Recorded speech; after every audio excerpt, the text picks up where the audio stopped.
O Salmo 119 é sabido por muitos que é o maior salmo do saltério, maior salmo do livro, né? Curiosamente, o Salmo 117 é o menor e o Salmo 118 é o centro da Bíblia. Sabe o que isso significa? Nada.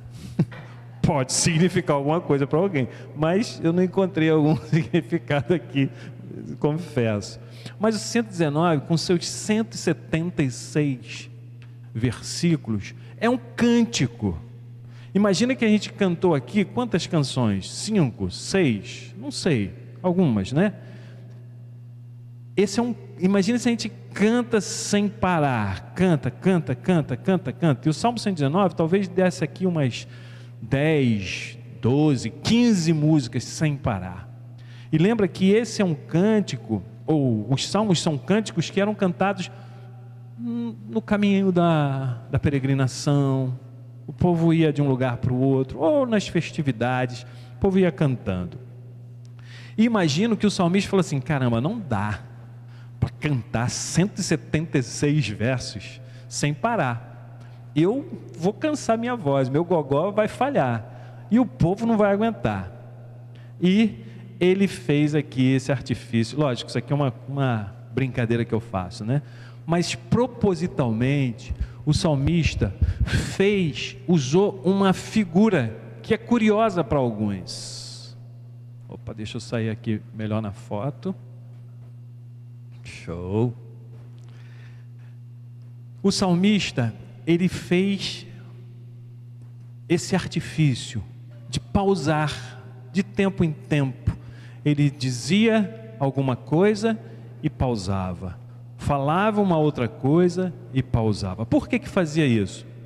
Para que pudesse haver um tempo de reflexão, para que aquilo que ele estava escrevendo e cantando pudesse ser refletido por quem estava absorvendo aquele conhecimento, ou que estava participando e partilhando daquela emoção, daquilo que se dizia e se cantava. A palavra lá nas versões mais antigas não está aqui na nossa Bíblia, a mensagem, tem os tracinhos que você abriria aí, ó, abre na página 817. Hoje eu trouxe meus óculos.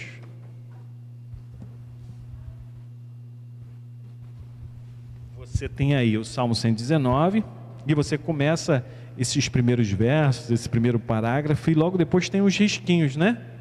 E você vai vendo que de trecho em trecho tem 3 tracinhos aí. Localizou? Sabe o que está escrito nas Bíblias das versões mais antigas?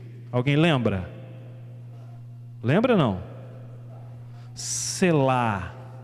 Selá é uma expressão hebraica para dizer pausa. É hora de parar. E não sei se você sabe, o Salmo 119 é um acrônimo. O que é um acrônimo? É uma construção a partir de letras que iniciam uma frase. Por exemplo, se a gente pega uma palavra aqui, vida, e coloca ela na vertical, e você lá, vida, veja, e, isto, de, a, fala aí, completa aí, gente, de amor, veja isto de amor. Ficou horrível, né, essa construção. Mas é uma palavra que é um acróstico, né? Que forma uma série de outras palavras.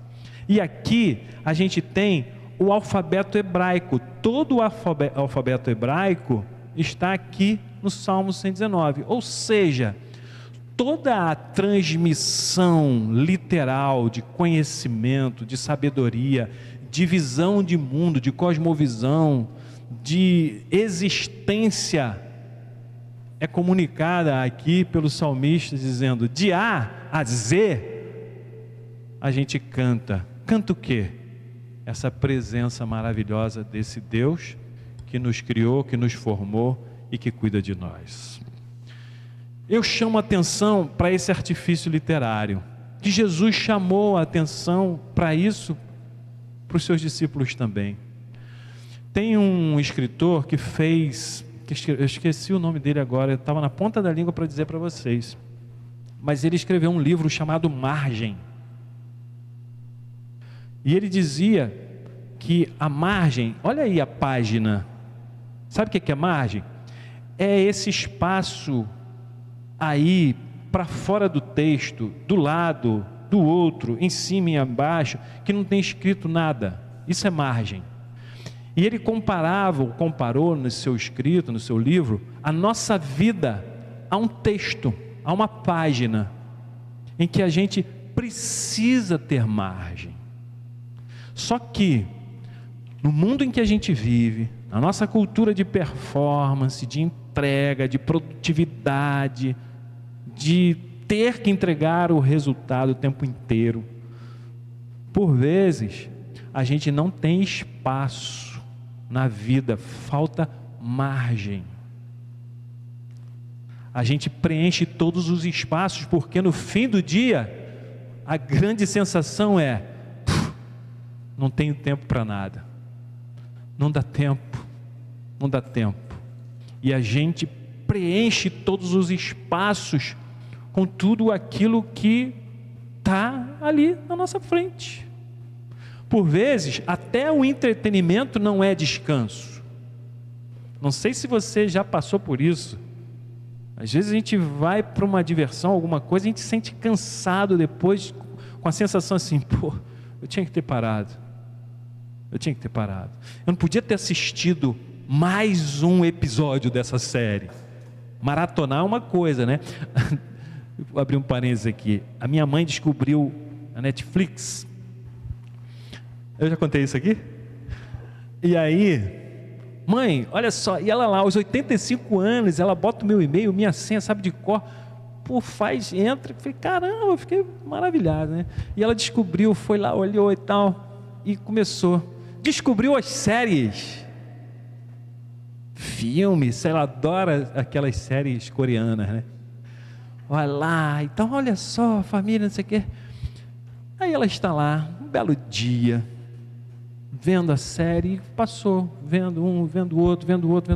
Daqui a pouco ela deu um estalo assim, poxa, deixei a luz da varanda acesa. Aí levantou e foi lá apagar a luz. Quando ela viu, era o sol. Já era 7 horas da manhã. E ela começou a ver à noite, não viu, maratonou e não sentiu que o tempo passou. Às vezes a gente maratona muitas coisas e não percebe. Aquilo tem um custo. Aquele dia para ela foi custoso. Não sei quanto tempo ela levou para se recuperar. E no nosso dia a dia, a falta de margem cobra o seu preço. Jesus ensina aos seus discípulos que é preciso ter margem. Jesus tinha uma agenda muito cheia, não tinha?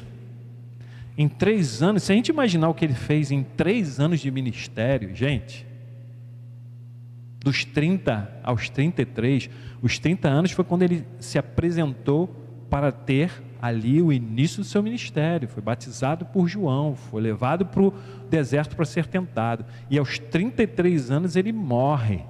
3 anos, a agenda de Jesus era cheia, lotada. Quer saber de uma coisa? Jesus foi o cara mais resiliente da história.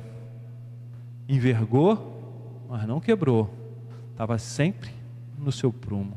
Apesar de todas as dores, de todos os desafios, de todas as exigências que se tinham sobre ele. E Jesus se manteve ali. Qual era a margem de Jesus? Jesus tinha margem? Tinha. Tem um texto lá que não pode passar assim, não é uma filigrana, não é uma coisa assim, está ali, a gente precisa olhar. E Jesus retirou-se para orar, para o monte, como fazia de costume. Jesus tinha o costume de parar, de criar espaços para a margem, de parar para visitar o seu coração, para encontrar com aquilo que dava significado para a sua caminhada, para ouvir as vozes que poderiam dar a ele alguma iluminação. A gente chama de insights, né? Dizem os especialistas que a maior fonte de insight é a meditação, quando você para e você faz nada, entre aspas, brotam os insights. Não à toa as grandes empresas estão investindo fortunas para protocolos de meditação e mergulho interior. Jesus fazia isso porque ele sabia que sem margem a gente perde as maiores oportunidades de viver uma vida com sentido, com significado e construindo coisas maravilhosas. Sem margem, me permitam aqui mais uma história pessoal. Falei da minha mãe, deixa eu falar do meu pai. Meu pai não está mais aqui para contar, mas a família conta. Se não tivesse margem, eu passaria batido. Eu não estou dizendo que eu tenho muita margem, não. Talvez uma das poucas vezes que eu tive margem. Para não querer ser o exemplo aqui. Eu preciso buscar isso, nós precisamos buscar isso o tempo inteiro, senão a gente não tem margem, não tem margem. Eu me pego às vezes, passando o dia, terminando o dia, sem margem, sem margem, sem margem. Mas teve um tempo, um dia, em que eu tive uma margem, para parar, para pensar, e para sentir uma coisa que eu descobri que eu sentia há muito tempo. Meu pai ainda era vivo, há 7 anos ele morreu, mas ainda morava lá na casa dos meus pais, e eu senti falta do abraço do meu pai. Senti falta de dizer para o meu pai que amava. Eu descobri que eu não olhava mais nos olhos do meu pai, não parava para dar um abraço e dar um beijo nele. Aliás, eu não beijava meu pai. Eu beijo todo mundo, né? Dizem aqui que eu sou o beijoqueiro. Eu não beijava o meu pai até os 28 anos de idade. Meu pai era um temperamento assim mais recolhido e tal, personalidade mais recatada. E eu falei, cara, que vontade de dar um beijo no meu pai, que vontade de dizer para o meu pai que eu o amo. E eu ensaiei isso algumas vezes, fui para o espelho, e olhava para o espelho assim, pai, eu te amo e tal. E sabe o que acontecia? Nada. Passou um tempo, não conseguia falar. Até que ensaiei, programei e não fiz. Até que num dia, inesperado, estava saindo da porta da cozinha, vinha essa imagem aqui, agora na minha mente, uma memória emocional muito grande. Saindo da porta da cozinha, meu pai chega pelo portão dos fundos, e eu olho para ele ali, ele vem, e eu me aproximei dele e disse, pai, ele olhou assim, fala meu filho, dei um abraço nele, sabe aquele abraço que você não recebe de volta? Eu abracei, mas ele ficou meio assim, né? Eu falei, pai, eu te amo. Aí ele assim, aí ele começou a botar a mão assim, né, em mim, e eu dei um beijo nele. Quando eu beijei, então, quase que ele desmontou. E daquele dia em diante, todos os dias, até o dia que meu pai morreu, ele morreu no quarto onde eu nasci, onde minha mãe dorme até hoje, eu beijei meu pai e pude dizer para ele, pai, eu te amo. Sabe por quê? Porque teve margem, porque eu saí do lugar comum, do lugar de costume, saí do automático. A gente vive muito no automático, gente. O automático leva a gente para o mesmo lugar de sempre, da gente fazer as tarefas que a gente faz, cumprir as obrigações que a gente tem, entregar o resultado que a gente precisa entregar, e daí a vida é só isso? Tem muito mais do que isso. Margem leva a gente a parar um momento lá, seja qual for, e olhar para a esposa, Paulinho, Lila, e só olhar, de dar a mão e só tocar, de dar um abraço, de pegar o telefone, fazendo gestos, antigamente a gente pegava o telefone assim, né, e discava, pegar o celular e dar uma mensagem, de parar com você mesma, com você mesmo, e ficar, quem sabe escrever alguma coisa para você ou para alguém. nesse tempo que a gente vive, de pular de um lugar para o outro, a nossa mente está sempre saltando de um lugar para o outro, da gente maratonar tanta coisa na nossa vida, seja lá no streaming, na série, seja no trabalho, seja aonde for, a gente precisa parar de maratonar. E a gente precisa parar, para criar margem. Hoje, o Salmo não nos diz pelas palavras, eu não li um verso do Salmo 119, mas li a palavrinha que salta nele como inspiração do poeta: Selá, pausa, margem, parar. Sociedade do cansaço, já falei desse livro para vocês aqui.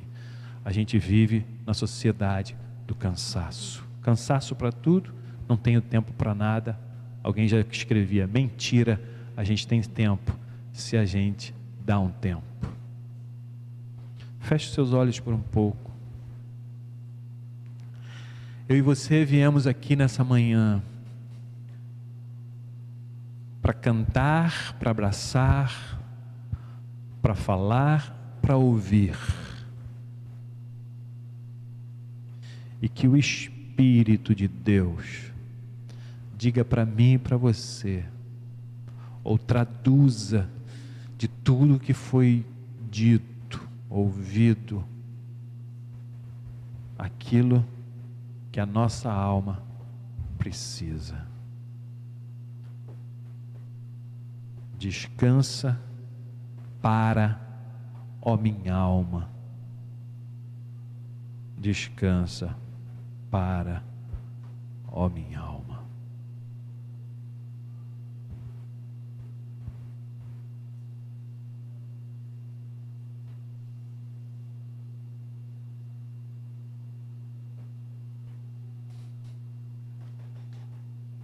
Faça uma oração. Eu te convido a colocar a mão no seu peito, como um gesto, como um sinal em que você está ali, nas palavras do Salmo mesmo. Guardo no coração as tuas palavras para não pecar contra ti. É o Salmo 119, verso 11. Guardo no coração. E vem o provérbio: sobre tudo que se deve guardar, guarda o teu coração. As mãos, a sua mão aí no coração é como um símbolo, como um gesto que você está guardando o lugar mais precioso da sua existência, para dizer para você mesmo, para você mesma: para agora, para tudo. Se os pensamentos vierem, deixa eles virem, não tem como brigar contra eles, mas coloca uma coisa no teu coração: é tempo de parar, é tempo de fazer margem para poder viver além do ordinário.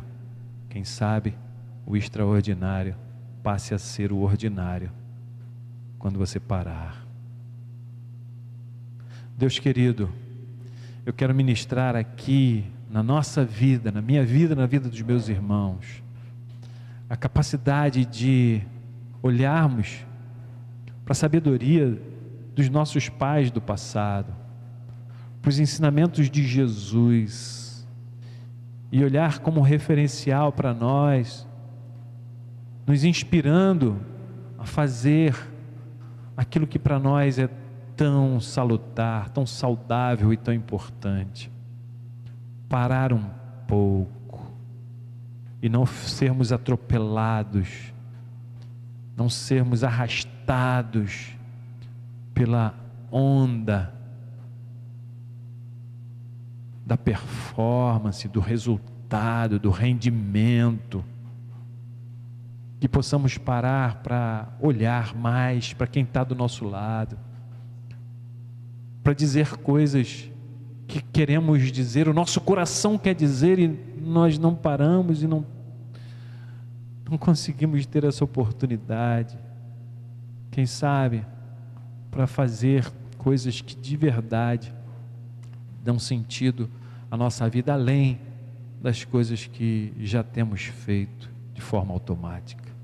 E que assim, Deus, possamos sim, com o nosso coração, a nossa mente, mais tranquilos e mais organizados, possamos de verdade ver a vida como o Senhor quer que a vejamos, cheia do teu olhar, cheia do teu brilho, cheio da tua luz, cheia do teu amor, e que possamos reproduzir isso de forma saudável, pacífica, feliz e alegre nas nossas relações.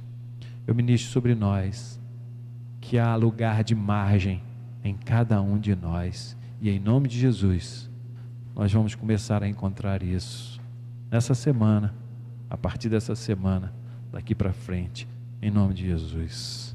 Amém.